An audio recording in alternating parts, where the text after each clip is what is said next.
আপনারা অবগত আছেন যে তারেক রহমান সাহেব বাংলাদেশ জাতীয়তাবাদী দল বিএনপির চেয়ারম্যানের দায়িত্ব গ্রহণ করেছেন।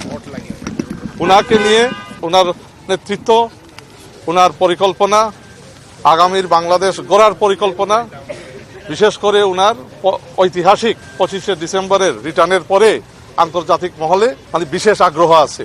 সেই আগ্রহের প্রেক্ষাপটে আজকে ওনার সাথে কলন করেছেন ইইউ অবজারভার ডেলিগেশনের চিফ আইভার জাইজাজ MEP,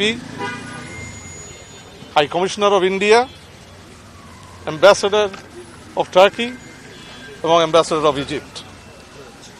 এই আলোচনাগুলোতে ওনারা ম্যাডামের কন্ডোলেন্স মেসেজ ওনার কাছে পার্সোনালি দিয়েছেন।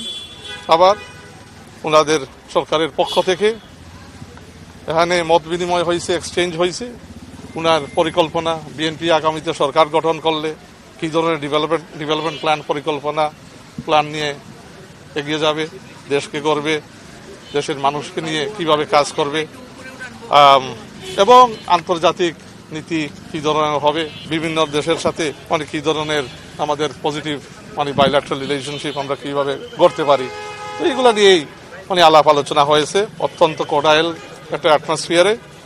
এবং এই বৈঠকগুলোতে যথাক্রমে বিভিন্ন সময় মিটিংগুলোতে উপস্থিত ছিলেন বিএনপির মহাসচিব সাহেব, বিএনপির স্ট্যান্ডিং কমিটির অন্যতম সদস্য জনাব সালাউদ্দিন আহমদ সাহেব, বিএনপির চেয়ারপারসনের উপদেষ্টা মাহদি আমিন সাহেব, বিএনপি চেয়ারপারসনের প্রেস সেক্রেটারি সালেহ শিবলি সাহেব, এবং আরো অন্যান্য বৈঠকে আন্তর্জাতিক সম্পাদক রাশেদুল হক এবং ডক্টর এনামুল হক চৌধুরী উপস্থিত ছিলেন।